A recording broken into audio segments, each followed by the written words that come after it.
Hey there folks, and happy Sunday! My name is Amiibo Jason, and welcome to the Nintendo Wiretap Weekend Edition. This time for Sunday, October 14th, 2018.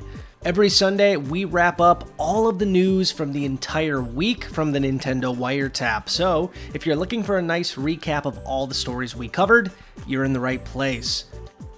Last Sunday, we brought you a story that Toys R Us was in the midst of making a comeback. Let's take a look. Last week, we shared a story with you from the Wall Street Journal that said that Toys R Us was in the planning stages of making a comeback. Now, at that point, there was no official confirmation from Toys R Us other than this report. But as of last night, all of that has changed. An official press release put out by Toys R Us confirms that yes, indeed, they're intending to come back very, very soon. Now, here's what we know so far. According to the press release, a group of investors are planning on picking up all of Toys R Us's assets. Now, don't think physical assets here, we're talking more or less about brands, logos, things like that. Now, once this sale does go through and everything is final, what they're planning on doing is bringing back the Toys R Us and Babies R Us brand in some way in the US. The press release states, in addition to continuing to service these markets, the new owners are actively working with potential partners to develop ideas for Toys R Us and Babies R Us stores in the United States and abroad that could bring back these iconic brands in new, reimagined ways. Now at this point, that doesn't necessarily mean that we're going to see these massive big box stores return. Many people are speculating at this point that we might see smaller Toys R Us kind of mini stores inside existing stores like Target, maybe Walmart, something like that. But I'm hoping we at least see something that might be a little bit smaller than what we've seen in the past, but something that really captures what Toys R Us used to be. On Monday's show, we took a look at upcoming Totaku figures featuring Conker and Banjo-Kazooie. This was one of my favorite stories all week, so once again, let's see what happened. Earlier this year, you might remember we alerted you to a brand new toy line from GameStop called Totaku. These figures look incredibly similar to Amiibo. The size of these figures, and the packaging especially, are almost identical. I mean, it's really difficult to explain it by just looking at a picture, but if you ever go to GameStop and pick one of these up, it's pretty darn uncanny just how similar these boxes are. But again, that's not necessarily a bad thing. There's so many really cool video game franchises that Amiibo just can't do, like PlayStation and Xbox, so that's where Totaku comes in. Now, when these figures first were announced, I was kind of assuming this would only focus on PlayStation brands. The first series featured Crash Bandicoot, Sackboy from Little Big Planet, and even Parappa the Rappa, which is absolutely amazing. But now it looks like we have some Microsoft entries coming in too. Rareware is lending two of their most popular characters for the Totaku series. First up is Conker from Conker's Bad Fur Day, one of my favorite games of all time. He's sporting two guns and looks absolutely amazing. And the second is Banjo and Kazooie from, well, Banjo-Kazooie. Now, both of these characters got their starts on Nintendo consoles, which is why I can't wait to pick these things up. Now, if you saw my title card for this video, I have it labeled Amiibo Dreams, and that's because I've always dreamed of having both of these characters as an amiibo. Conker, again, is one of my favorite characters in N64 history, and Banjo-Kazooie was one of these games that really opened my eyes to what a 3D platformer could be. Well, that being said, now that Microsoft owns Rare, it doesn't look like we're going to see either of these characters coming to Super Smash Bros., so an amiibo is probably out of the question. But this is the next best thing, it really is. These figures are about the same height, and honestly, I think they're going to look pretty darn good next to your amiibo collection. Now, these are both supposed to be coming out sometime in October. We do not have an official release date yet or pre-orders, but stay tuned to Nintendo Wire on Twitter. We'll let you know as soon as these things go up for pre-order. But what do you guys think about this? Is Totaku just an amiibo knockoff without the NFC chip? Let us know what you think in the comments down below. On Tuesday, we took a look at a huge selection of upcoming GameCube-styled controllers coming to the Nintendo Switch later this year. We are less than 2 months away from Super Smash Bros. Ultimate, and if you're a fan of the series, a professional gamer, or somebody who really just likes awesome controls, chances are you're going to be playing this game with a GameCube controller. It's been that way for quite some time.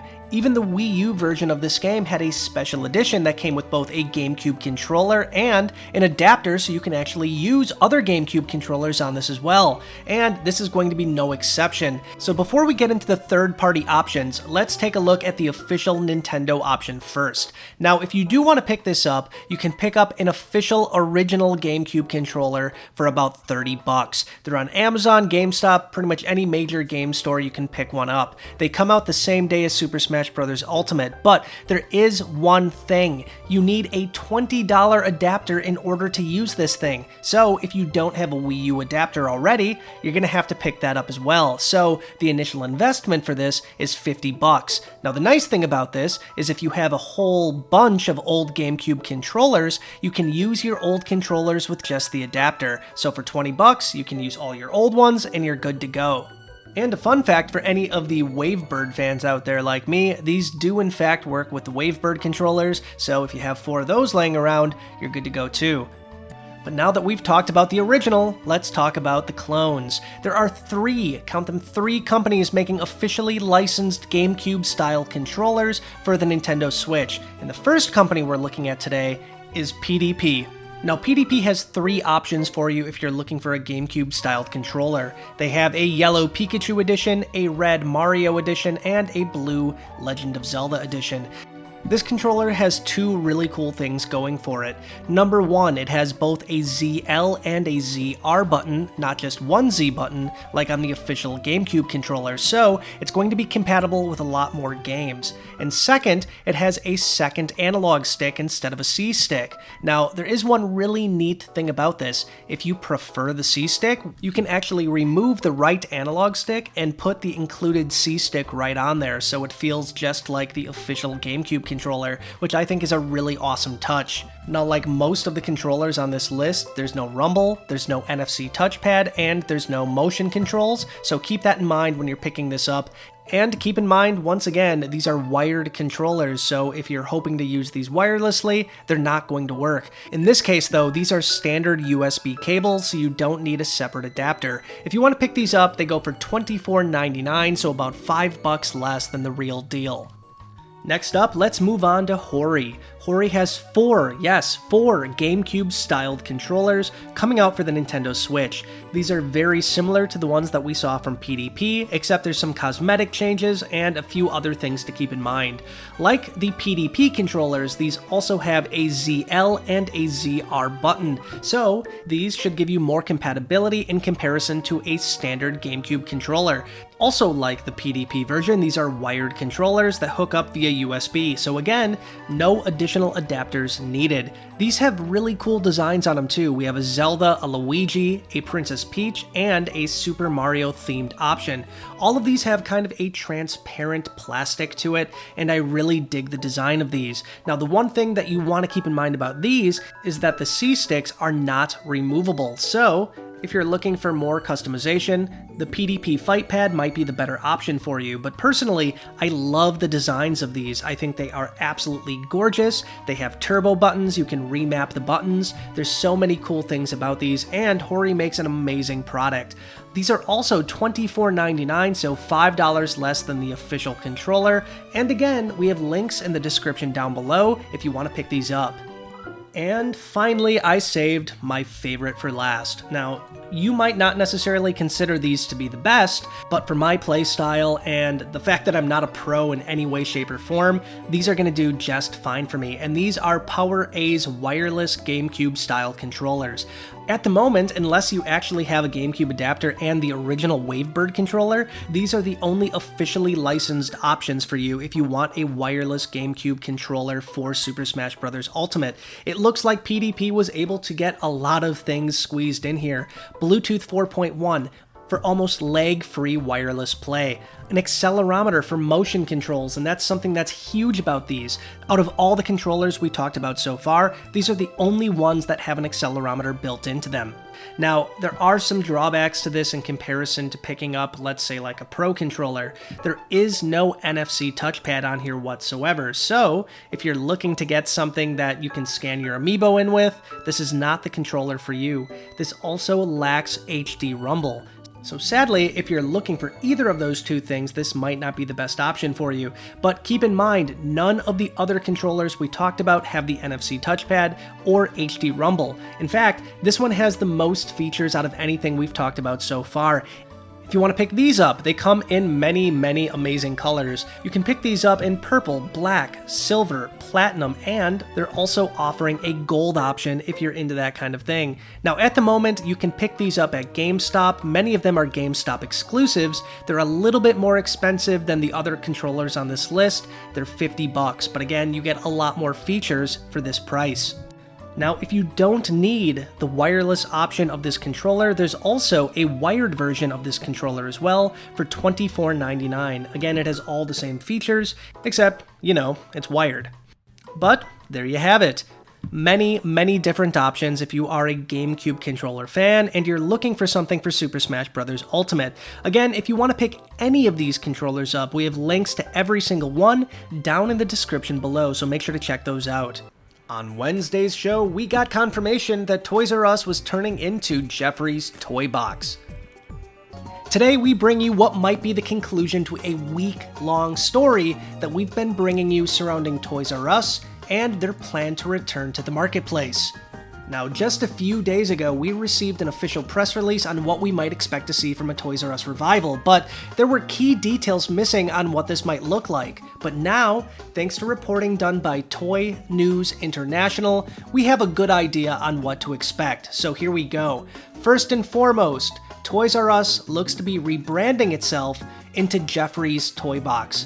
We also got our first good look at the company's new logo, sporting a very similar font to the original Toys R Us logo, and of course, Jeffrey the Giraffe is front and center. Now this is absolutely huge news. Toys R Us is a massive brand name, and the fact that they're changing it is very strange. Now, keep in mind, this might just be a first step. We might see more with the Toys R Us brand coming very soon, but for the time being, it looks like Jeffrey's Toy Box is here to stay.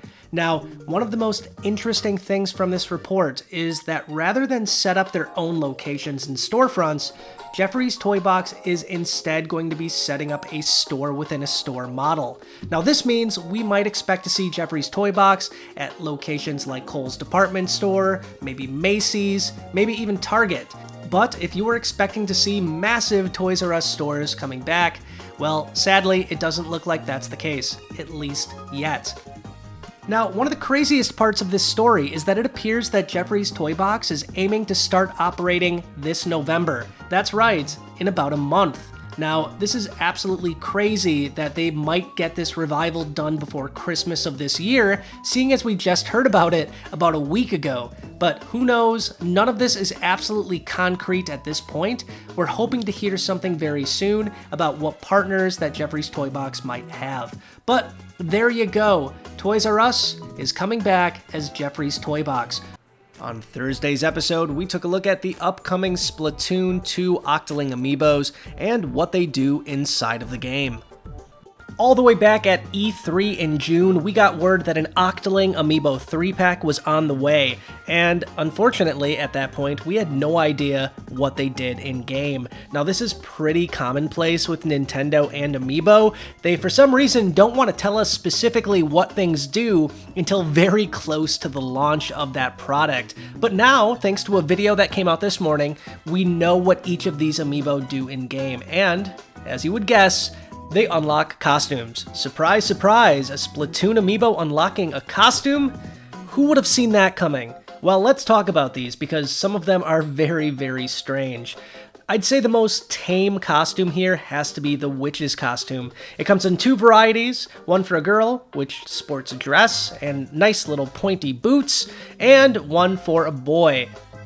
Now, the saddest thing about this costume is it would have been a perfect fit for this month because it's, Halloween, but sadly these amiibo don't come out until December, so it seems like a huge missed opportunity, but alas, what are you gonna do? Next up, we have a suit of armor. That's right, this costume seems to have it all. It has the breastplates, the boots, the gauntlets, heck, even a pretty sweet helmet. Not a lot more to say about this one, it's still a pretty cool costume though. And finally, the costume all of you have been waiting for I've been waiting for this one my entire life. The mascot costume comes complete with some booties, some gigantic white gloves, and what looks to be a bear or a dog or some sort of dogfish. I have no idea what this mascot is supposed to be. If it's obvious, I don't know. Let me know what it is in the comments down below.